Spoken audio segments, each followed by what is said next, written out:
শিক্ষার্থী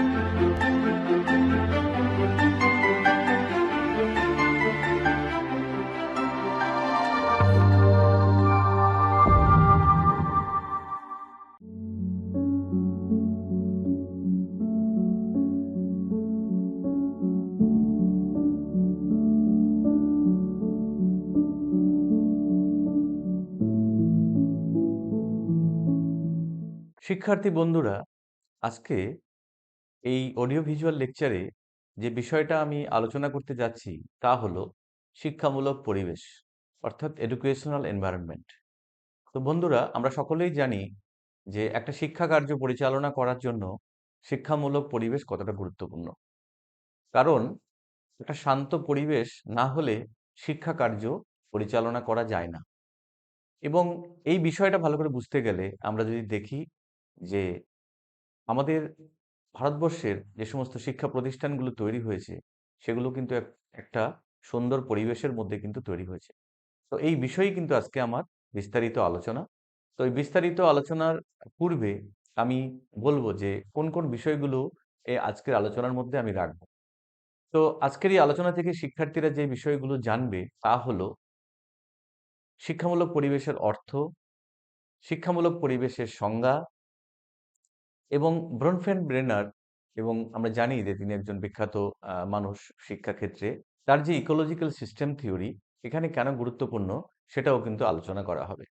তার সাথে এখানে আলোচনা করা হবে লেভ ভাইগোস্কির সামাজিক সাংস্কৃতিক তত্ত্ব, এবং এখানে যে অন্যান্য বিষয় থাকছে তা হলো শিক্ষামূলক পরিবেশের বৈশিষ্ট্য, শিক্ষামূলক পরিবেশের গুরুত্ব, শিক্ষামূলক পরিবেশ উন্নয়নের কৌশল, এবং লাস্টে আমরা কনক্লুশন এবং কিছু প্রশ্ন, যে প্রশ্নগুলো এই আজকের এই আলোচনার বিষয়ের সঙ্গে সঙ্গতি রেখে রাখা হয়েছে, যাতে এই বিষয় সম্পর্কে একটা সমগ্র ধারণা আমাদের শিক্ষার্থীরা অর্জন করতে পারে।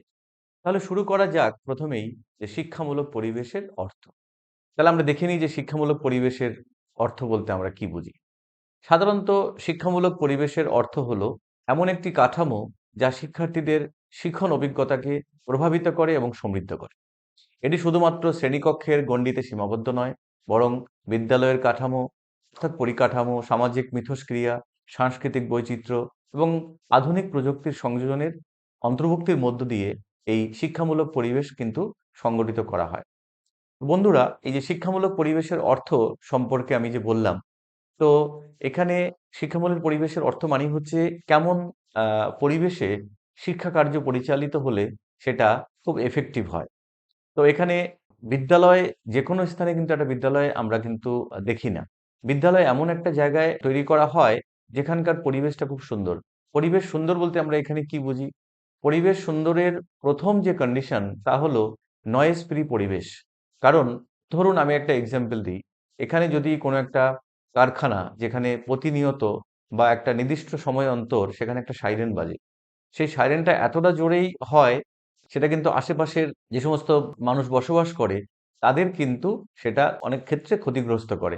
কারণ সেই তীব্র শব্দ মানুষ কিন্তু নিতে পারে না।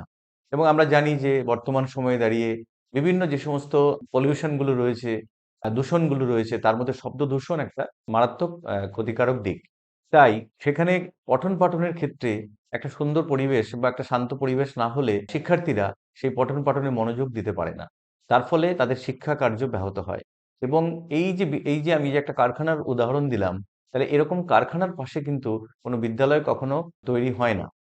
তাহলে এরকম ভাবে আমরা আরো অন্যান্য এক্সাম্পল কিন্তু এখানে দিতে পারি, যেমন খুব দ্রুতগামী ট্রেনের শব্দ, বিশেষ করে কোনো একটা বাজার, এগুলোর থেকে কিন্তু সবসময় একটা বিদ্যালয়কে অনেকটা দূরেই করা হয়, যাতে করে পরিবেশ মানে একটা শান্ত পরিবেশের মধ্যে শিক্ষা কার্য পরিচালিত হতে পারে।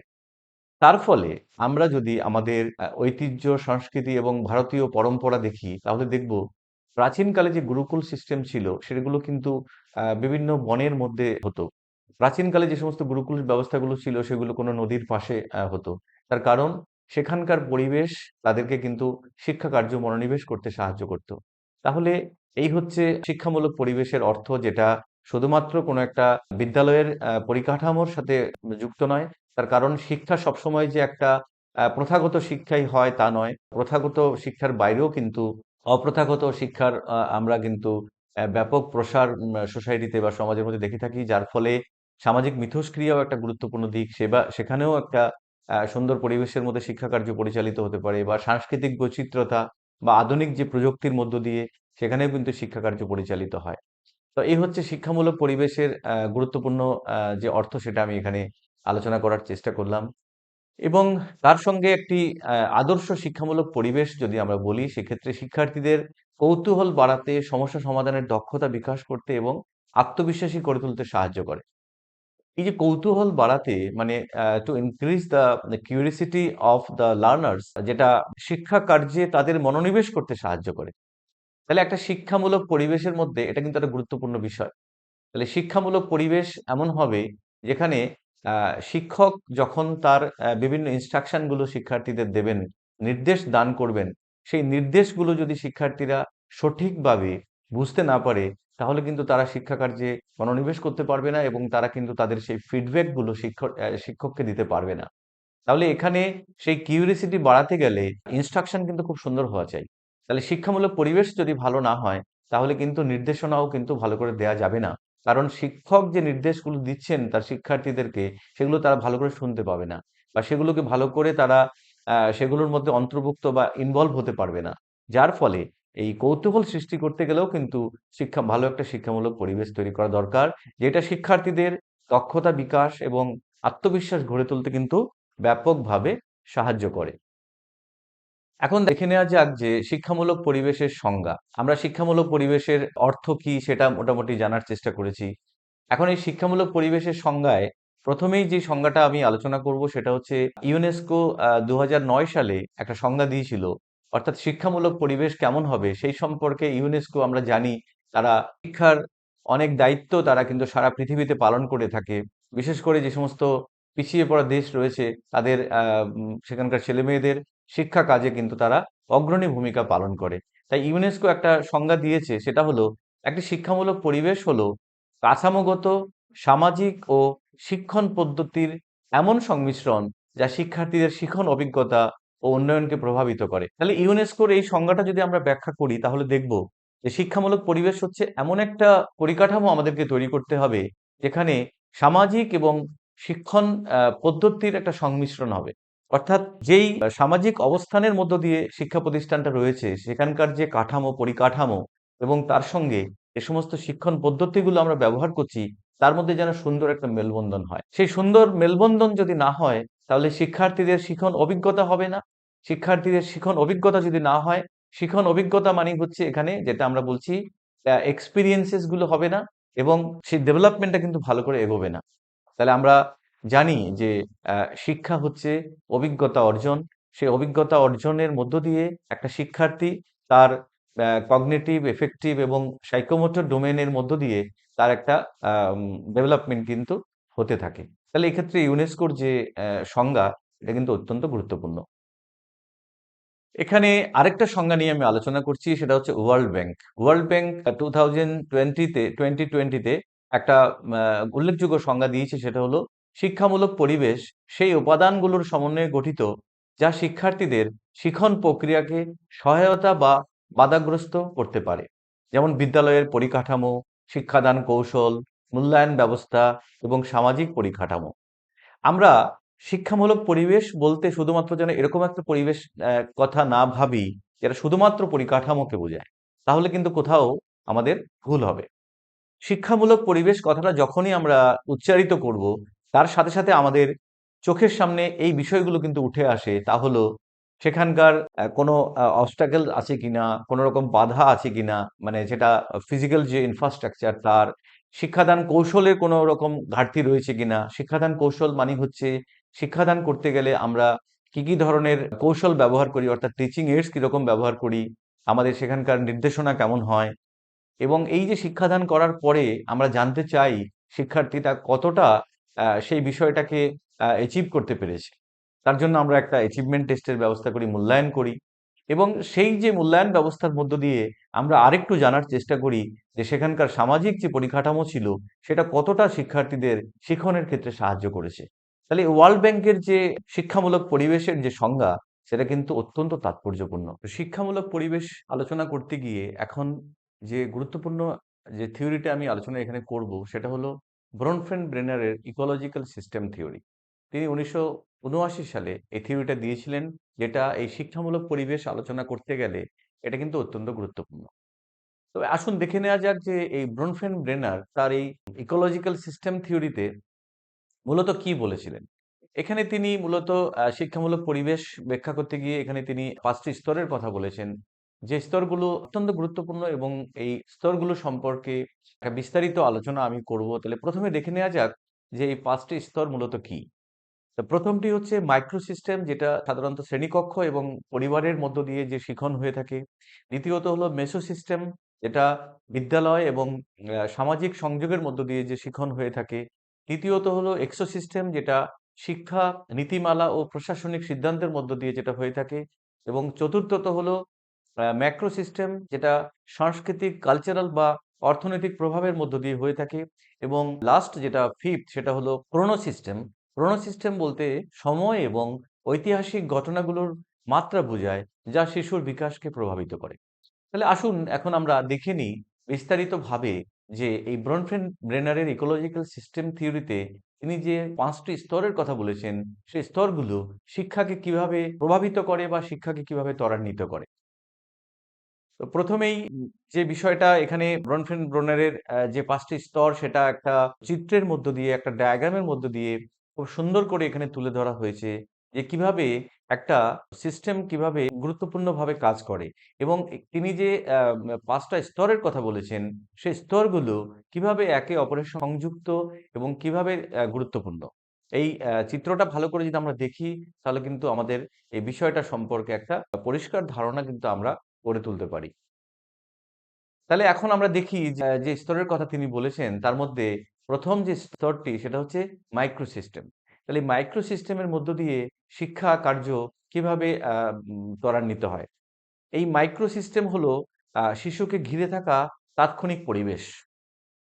আমরা যদি খুব সুন্দর করে চিন্তা ভাবনা করে দেখি যে আমাদের যারা ছোট শিশুরা যখন বাড়িতে আস্তে, আস্তে ধীরে, ধীরে বড় হয়ে ওঠে, তখন কিন্তু আ তার চারিপাশে যে সমস্ত মানুষগুলো থাকি আমরা, অর্থাৎ তাদের পরিবারের যে সমস্ত লোক, মা থেকে শুরু করে ঠাকুমা বা বাবা, কাকা, প্রত্যেকের সাথে তার কিন্তু একটা তাৎক্ষণিক একটা সংযোগ তৈরি হয়। এবং সেখান থেকে সে আমাদের এই পৃথিবীর বিভিন্ন বিষয় সম্পর্কে আস্তে, আস্তে কিন্তু সমক্ষ ধারণা শুরু হয়। এটাকে কিন্তু আমরা অনেকটা আ যে সোশ্যালাইজেশন, অর্থাৎ সামাজিকীকরণের একটা প্রাথমিক ধাপ কিন্তু আমরা বলতে পারি। যেটা ব্রনফেন ব্রেনার তিনি তার মাইক্রো সিস্টেমের মধ্যে তুলে ধরেছেন। অর্থাৎ এখানে বাবা-মা, ভাই-বোন, শিক্ষক, শিক্ষক ঘনিষ্ঠ বন্ধু, তারা কিন্তু এই সিস্টেমের মধ্যে ধীরে, ধীরে, ধীরে, ধীরে শিশুকে প্রভাবিত করে এবং তার এইভাবে কিন্তু তার বিভিন্ন বিষয় সম্পর্কে কিন্তু ধারণাগুলো তৈরি হয়। পরবর্তীকালে যে সিস্টেমটার কথা আমরা আলোচনা করব সেটা হচ্ছে মেসো সিস্টেম। মেসো সিস্টেমটা কি? মেসো সিস্টেম হচ্ছে বিভিন্ন মাইক্রো সিস্টেমের মধ্যে সংযোগ তৈরি, যেমন হচ্ছে বাড়ি এবং স্কুলের মধ্যে সংযোগ তৈরি করানো। তো এই মেসো সিস্টেমের মধ্য দিয়ে একটা পরিবারের সঙ্গে ধীরে, ধীরে যখন একজন শিশু বড় হয়ে ওঠে, তার যখন সামাজিকীকরণের শুরু হয় এবং সেই সামাজিকীকরণটা কিন্তু প্রাথমিকভাবে তার পরিবারের মধ্যে সীমাবদ্ধ থাকে। কারণ সে খুব ছোট, সে বাইরের পরিবেশ সম্পর্কে জানে না, সেখানে তার বিস্তার নেই, সে যেতে পারে না। কিন্তু সে কিন্তু আস্তে, আস্তে ধীরে, ধীরে যখন বড় হয়ে ওঠে, তখন কিন্তু তার বিদ্যালয়ে যাওয়ার পরিস্থিতি তৈরি হয় এবং সেখানকার সঙ্গে এই যে বাড়িতে যেটা আমরা মাইক্রো সিস্টেমের মধ্যে যে দেখেছিলাম, সেখানকার সঙ্গে মেসো সিস্টেমের কিন্তু একটা সংযোগ কিন্তু সেখান থেকে সে তৈরি করতে পারে। যেটাকে আমরা বলছি মেসো সিস্টেমে, যেটাকে আমরা বলছি বাড়ি এবং স্কুলের মধ্যে সম্পর্ক। সেখান থেকে একটা সংযোগ তৈরি হয়। অর্থাৎ আমরা যদি উদাহরণ হিসেবে দেখি তাহলে দেখব অভিভাবক, শিক্ষক তাদের মধ্যে একটা সম্মেলন হয় বা সন্তানদের স্কুল জীবনে পিতামাতার যে কাজ সেখানে তাদের মধ্যে একটা প্রভাব আসে এবং শিশুর উপরে এই মাইক্রো সিস্টেমের মধ্যে সংযোগ বা গুণমান শিশুর বিকাশকে প্রভাবিত করে। তাহলে এই যে তিনি যে ৫ টি যে স্তরের কথা বলেছেন, সেই স্তরগুলোকে যদি আমরা খুব ভালো করে ব্যাখ্যা করি, ভালো করে বোঝার চেষ্টা করি, তাহলে কিন্তু আমরা একজন শিশুর যে শিক্ষার যে পরিবেশ, ধীরে, ধীরে কিভাবে তার এক্সপানশন হয়, ধীরে, ধীরে কিভাবে সেটা তার বৃদ্ধি হতে থাকে, সেটাকে কিন্তু খুব সুন্দর করে আমরা বুঝতে পারব। এখন ৩য় যে বিষয়টা তিনি এখানে তুলে ধরেছেন সেটা হচ্ছে এক্সো সিস্টেম। এক্সো সিস্টেম বলতে বোঝায় অর্থাৎ এমন একটা সেটিংস যেখানে শিশু সরাসরি অনুভব করে যে কিন্তু তা এখন তাদেরকে প্রভাবিত করে। অর্থাৎ যেমন বাবা-মায়ের চাকরির নিরাপত্তা, প্রতিবেশীর নিরাপত্তা এবং স্বাস্থ্যসেবার পরিষেবা। অর্থাৎ সে কিন্তু অনেকটাই বড় হয়ে উঠছে এবং বড় হওয়ার ফলে তার যে প্রাথমিক যে সমস্ত সামাজিকীকরণের যে বিভিন্ন রকমের যে সমস্ত মানুষগুলো ছিল, তাদের থেকে কিন্তু সেটা এক্সো সিস্টেমের মধ্য দিয়ে সে কিন্তু তার আরেকটু এক্সপানশন হতে শুরু করল। এবং এক্সো সিস্টেমে পরোক্ষভাবে শিশুর বিকাশকে প্রভাবিত করে। তিনি তার প্রতিবেশীদের সম্পর্কে জানতে শুরু করে, তার নিরাপত্তা, তার বাবা-মায়ের চাকরি এগুলো সম্পর্কে তার একটা ধারণা হতে শুরু করে এবং তার স্বাস্থ্য পরিষেবা কেমন সেগুলো সম্পর্কে ধারণা হতে শুরু করে। অর্থাৎ আমরা দেখি সে আস্তে, আস্তে কিন্তু একটা বৃহত্তর সমাজ ব্যবস্থার একটা অংশ হিসেবে কিন্তু নিজেকে প্রতিষ্ঠিত করতে শুরু করে। এখন দেখে নেওয়া যাক যে চতুর্থ যে সিস্টেমের কথা তিনি বলেছেন তা হলো ম্যাক্রো সিস্টেম। ম্যাক্রো কথাটা থেকেই কিন্তু আমরা একটা আন্দাজ করতে পারি যে বিষয়টা অন্তত কি বোঝানো হয়েছে। ম্যাক্রো মানেই হচ্ছে একটা বৃহত্তর সাংস্কৃতিক মূল্যবোধ কিন্তু তার মধ্যে ধীরে, ধীরে তৈরি হয়ে গেল। তিনি যে পর্যায়ক্রমে যে সমস্ত বিষয়গুলো তিনি পেরিয়ে আসছে এবং তার মধ্য দিয়ে কিন্তু বৃহত্তর সমাজ সম্পর্কে তার কিন্তু একটা ধারণা তৈরি হচ্ছে। যেখানে সাংস্কৃতিক মূল্যবোধ, যেখানে বিশ্বাস, যেখানে আইন কানুন, আইনের প্রতিনিধিত্ব এই বিভিন্ন এই যে একটা বড় সিস্টেমের মধ্যে যে আমরা থাকি, সেই সম্পর্কে কিন্তু তার বৃহত্তর ধারণা কিন্তু তৈরি হতে থাকে। এটাকে যদি আমরা আরো সুন্দর করে দেখি তাহলে দেখব যে সাংস্কৃতিক নিয়ম, ধর্মীয় বিশ্বাস, সরকারি রীতিনীতি। সরকারি রীতিনীতি যদি আমি বলি, আমরা এখন যারা বড়রা রাস্তায় যখন গাড়ি চালাই, তখন কিন্তু সেখানে আমাদের ট্রাফিক রুলস সম্পর্কে জানতে হয়। এবং আমরা যদি ট্রাফিক রুলস যদি ফলো না করি, তাহলে কিন্তু আমাদের আইনত ব্যবস্থা কিন্তু আমাদের বিরুদ্ধে প্রশাসন কিন্তু নিতে পারে। তাহলে এই যে ট্রাফিক নলেজ আমার থাকতে হবে, ট্রাফিক সেন্স আমার থাকতে হবে, এটা আমি এই ম্যাক্রো সিস্টেমের মধ্য দিয়ে কিন্তু জানতে পারছি। আমরা যদি কোনো একটা বৃহত্তর কোনো একটা ধর্মীয় বিশ্বাসের কথা বলি, সেখানে যখন আমরা যাচ্ছি, সেখানকার কিছু আচার-আচরণ, সেখানকার কিছু রীতিনীতি, সেগুলো কিন্তু অটোমেটিক্যালি আমরা দেখে শিখছি। তাহলে এটা কিন্তু একটা বৃহত্তর শিক্ষা। এই যে ব্রনফেন-ব্রেনার তার যে বিভিন্ন পর্যায়গুলোর কথা বলেছেন, স্তরগুলোর কথা বলেছেন, সেই স্তরগুলোর মধ্য দিয়ে সমাজ ব্যবস্থার মধ্যে বসবাস করতে গেলে মানুষের যে বৃহত্তর যে শিখন, সেই শিখনটাকে কিন্তু আমরা সুন্দর করে জানতে পারি। অর্থাৎ এখানে এই বৃহত্তর শিখনে পরিবেশ কিভাবে সম্পর্কিত, সেই সম্পর্কে কিন্তু আমরা ধারণা করতে পারি। যেখানে এখন যে বিষয়টা আলোচনা হচ্ছে ম্যাক্রো সিস্টেম, সেখানে সিস্টেমের মধ্যে অভিজ্ঞতা, মিথস্ক্রিয়ার মধ্য দিয়ে শিশুর বিকাশকে কিন্তু প্রভাবিত করা হয়। এখন আমরা দেখব যে আমাদের একেবারে লাস্ট যে সিস্টেমের কথা তিনি বলেছেন সেটা হচ্ছে ক্রোনো সিস্টেম। এই ক্রোনো সিস্টেম বলতে সময় এবং ঐতিহাসিক ঘটনাগুলোর মাত্রাকে বোঝায় যা শিশুর বিকাশকে প্রভাবিত করে। যদি উদাহরণ হিসেবে আমরা দেখি যেমন একটি বড় ঐতিহাসিক ঘটনার প্রভাব বা সময়ের সাথে পারিবারিক পরিকাঠামোর পরিবর্তন, এটা কিন্তু এই ক্ষেত্রে আমরা বুঝতে গেলে এখানে উল্লেখযোগ্যভাবে যদি আমরা আমাদের যে করোনা পরিস্থিতি তৈরি হয়েছিল, সেই করোনা পরিস্থিতি থেকে আমরা কত রকম বিষয় সম্পর্কে আমরা জেনেছি। বিশেষ করে যখন আমাদের বিদ্যালয়গুলো বন্ধ হয়ে গেল, যখন বিভিন্ন জায়গায় লকডাউন শুরু হলো, তখন কিন্তু আমরা ঘরের মধ্যে বসে ক্লাস করছি। সবকিছু নতুনভাবে যেন একটা সিস্টেম আমাদের সামনে এলো। তাহলে এটা কিন্তু একটা ঐতিহাসিক ঘটনা আমরা বলতে পারি।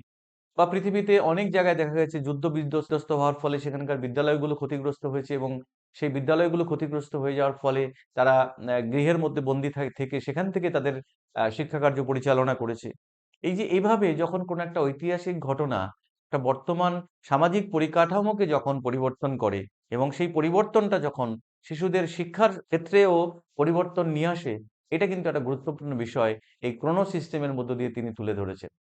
তাহলে আমরা ব্রনফেন-ব্রেনারের যে ইকোলজিক্যাল সিস্টেম থিওরি, সেই সিস্টেম থিওরির মধ্য দিয়ে আমরা বিভিন্ন যে সমস্ত পর্যায়গুলো, স্তরগুলো তিনি ব্যাখ্যা করেছেন, সেগুলো কিন্তু খুব ভালো করে আমরা বুঝতে পারলাম যে একটা শিক্ষা পরিবেশের গুরুত্ব একটা শিশুর ক্ষেত্রে কতটা effective হতে পারে, তিনি কিন্তু সেটা আমাদের সামনে তুলে ধরেছেন।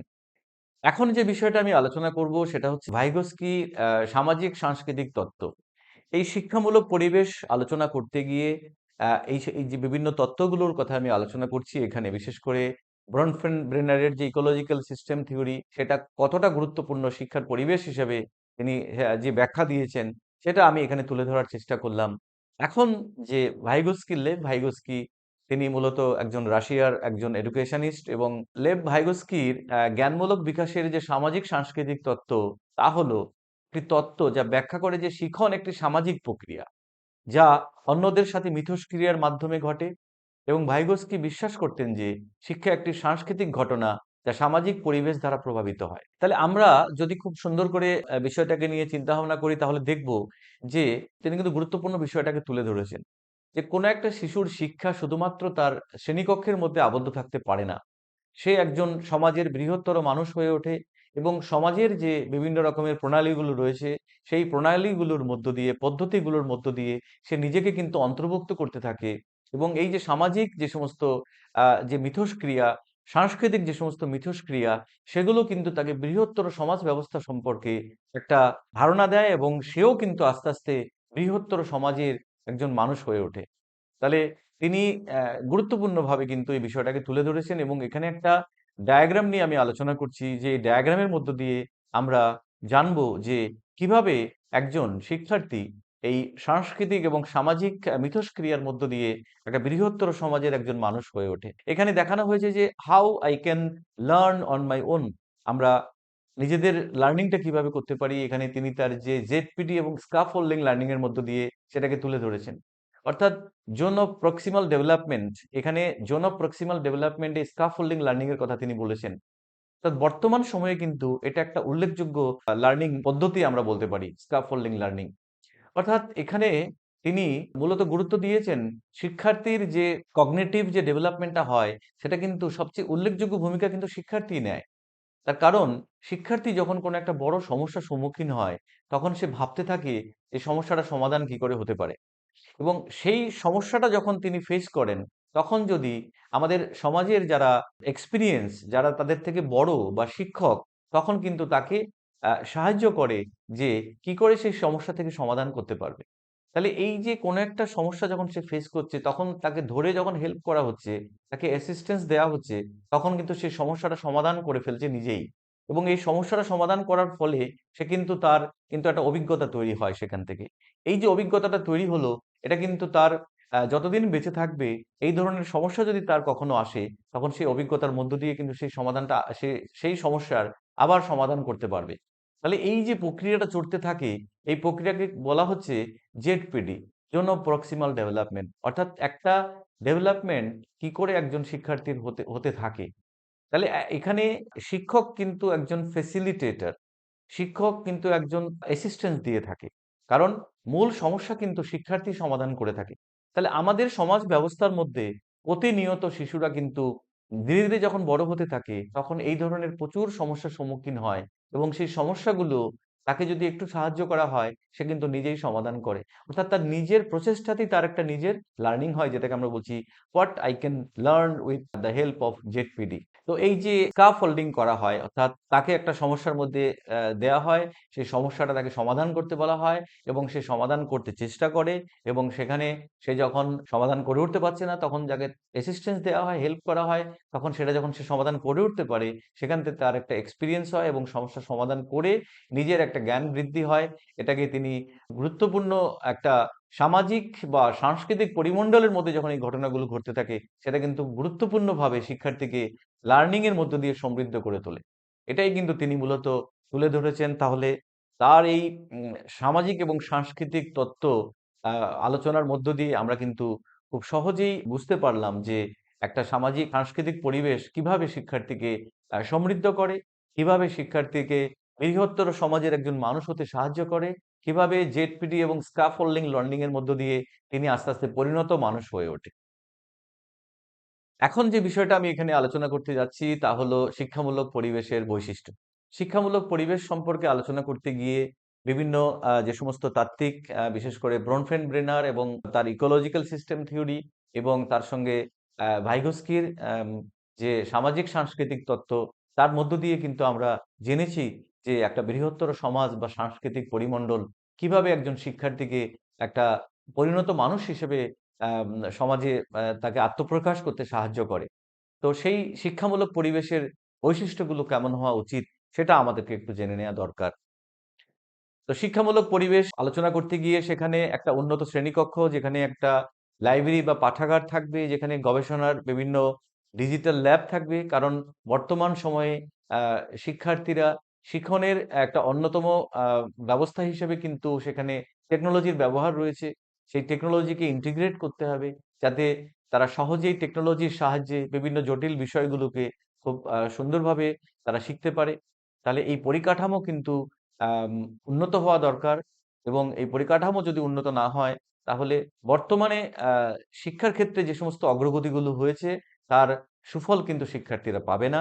তাই আ শিক্ষার ক্ষেত্রে এই পরিকাঠামোর উন্নত হওয়া দরকার, যেটা আমি বললাম, উন্নত শ্রেণীকক্ষ, পাঠাগার, গবেষণা এবং ডিজিটাল ল্যাব এগুলো কিন্তু তৈরি করতে হবে। এবং তার সঙ্গে শিক্ষার পরিবেশ আলোচনা করতে গেলে মূলত আরেকটা বিষয় কিন্তু আমাদের সামনে উঠে আসে, সেটা হচ্ছে মনস্তাত্ত্বিক পরিবেশ। শিক্ষার পরিবেশের ক্ষেত্রে এই মনস্তাত্ত্বিক পরিবেশ কিন্তু অত্যন্ত গুরুত্বপূর্ণ। তার কারণ ইতিবাচক এবং অনুপ্রেরণামূলক শিক্ষার পরিবেশ যেখানে যদি না হয়, তাহলে শিক্ষার্থীরা সবসময় কিন্তু চাপের মধ্যে থাকে। যেই চাপ কিন্তু তাকে আরো চাপের দিকে নিয়ে যায় এবং সেখান থেকে তার হতাশা তৈরি হয়। যেটা লার্নিং এর ক্ষেত্রে, শিখনের ক্ষেত্রে কিন্তু অত্যন্ত অন্তরায় বলে আমি মনে করি।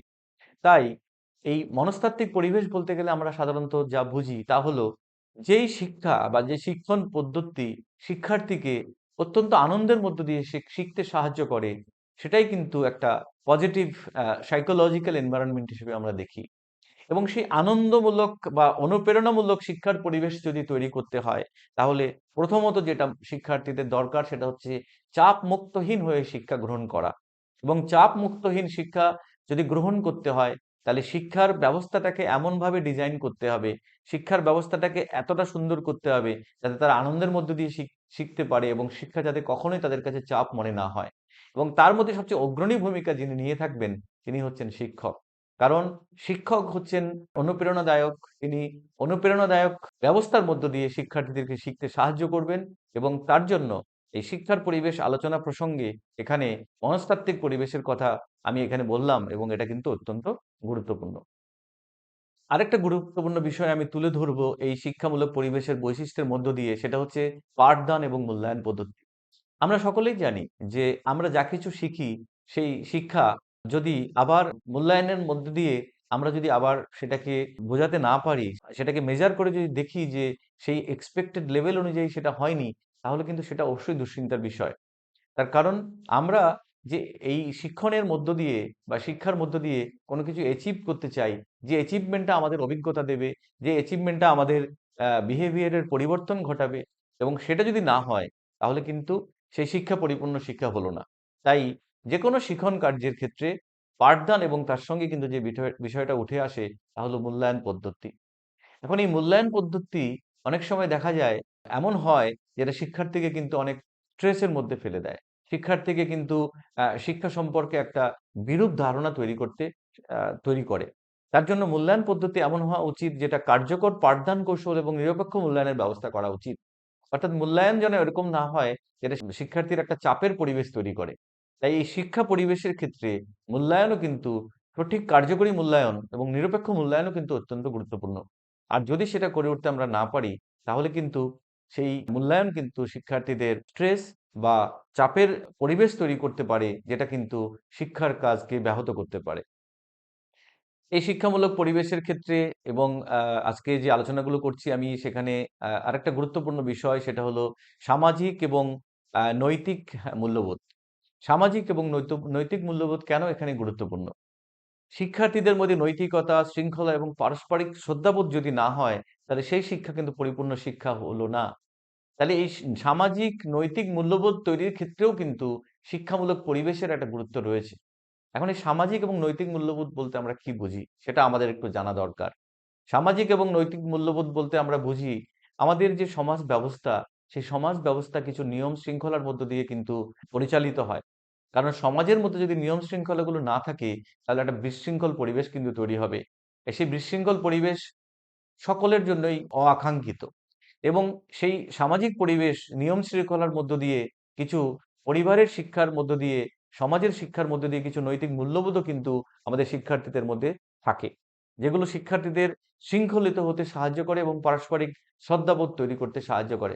তাহলে এবার প্রশ্ন হলো যে শিক্ষামূলক পরিবেশের কেমন হলে সেগুলো এই সামাজিক বা নৈতিক মূল্যবোধগুলো শিক্ষার্থীদের মধ্যে তৈরি হয়?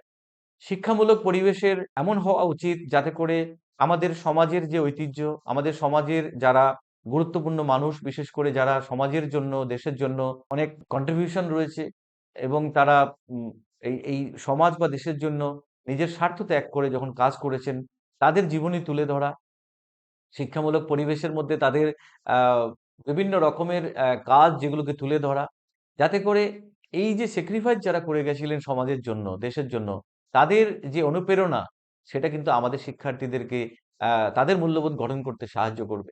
তাহলে শিক্ষামূলক পরিবেশের মধ্যে সে সমস্ত গুণী মানুষদের প্রভাব কিন্তু রাখতে হবে, এবং তবেই কিন্তু এই সামাজিক এবং নৈতিক মূল্যবোধ তারা কিন্তু সেখান থেকে শিখবে, এবং তারাও কিন্তু সেরকম একজন মানুষ হবার চেষ্টা করবে। আরেকটা গুরুত্বপূর্ণ বিষয় এখানে শিক্ষামূলক পরিবেশের মধ্যে আমি আলোচনা করব, সেটা হচ্ছে প্রযুক্তিগত সুবিধে।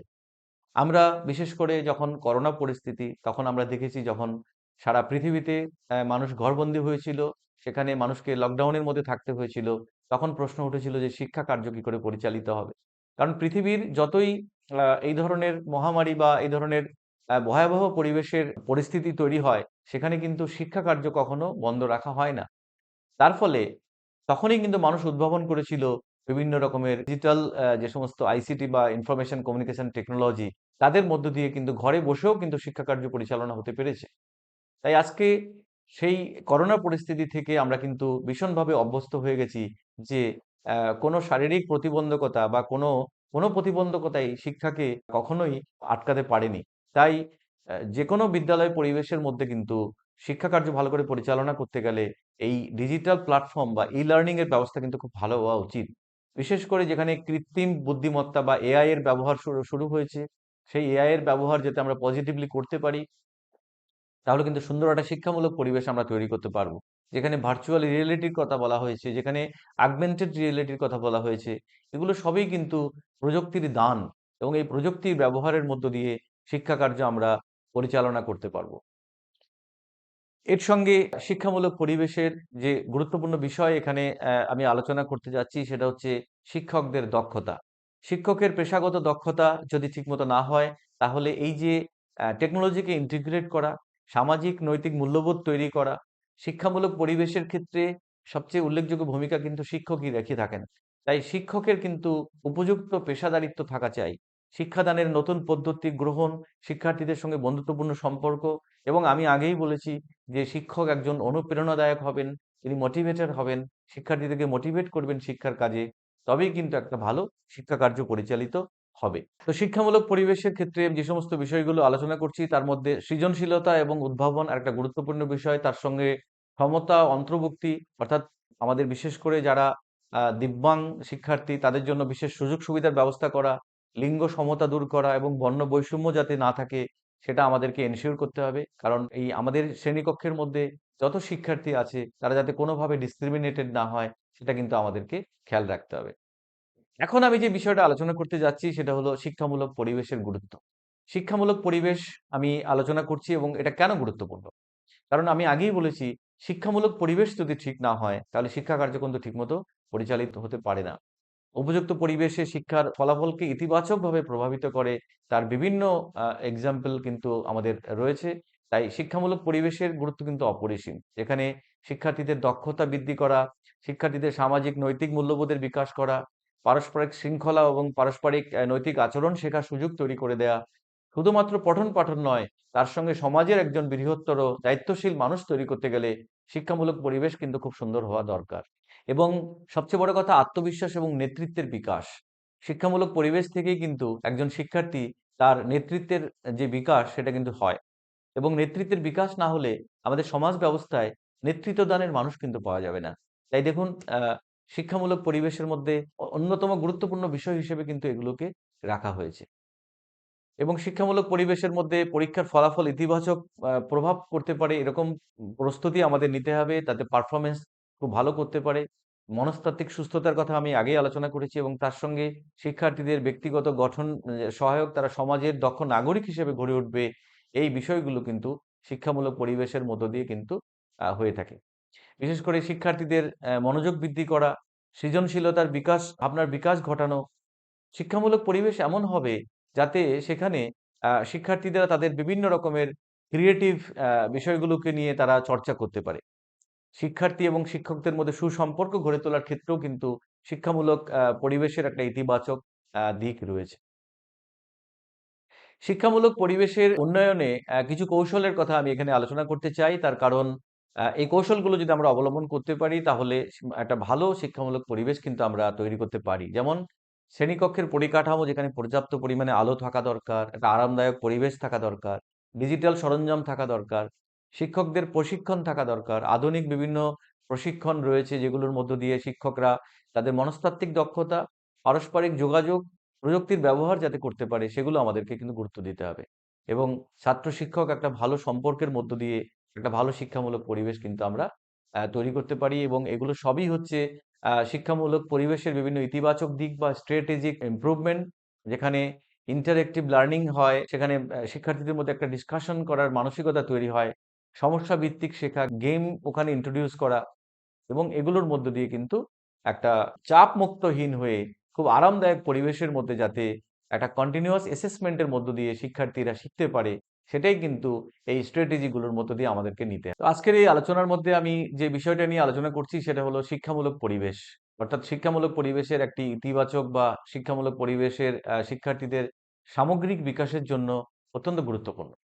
বিদ্যালয়গুলি উচিত প্রযুক্তি, সামাজিক মিথস্ক্রিয়া এবং মানসিক স্বাস্থ্য উন্নয়নের দিকে নজর দেয়া, যাতে করে শিক্ষার্থীরা একটি সুস্থ, দক্ষ এবং নৈতিক সমাজ গঠনে অবদান রাখতে পারে।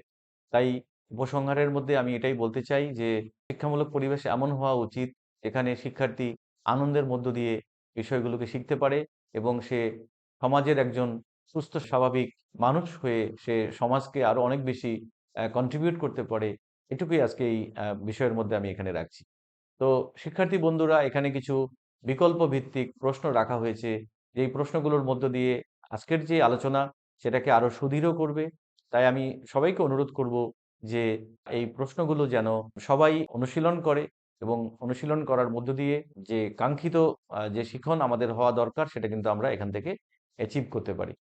তাই সকলকে ধন্যবাদ জানিয়ে আজকে আমার যে বিষয়টা আলোচনা ছিল সেটা আমি এখানেই শেষ করছি।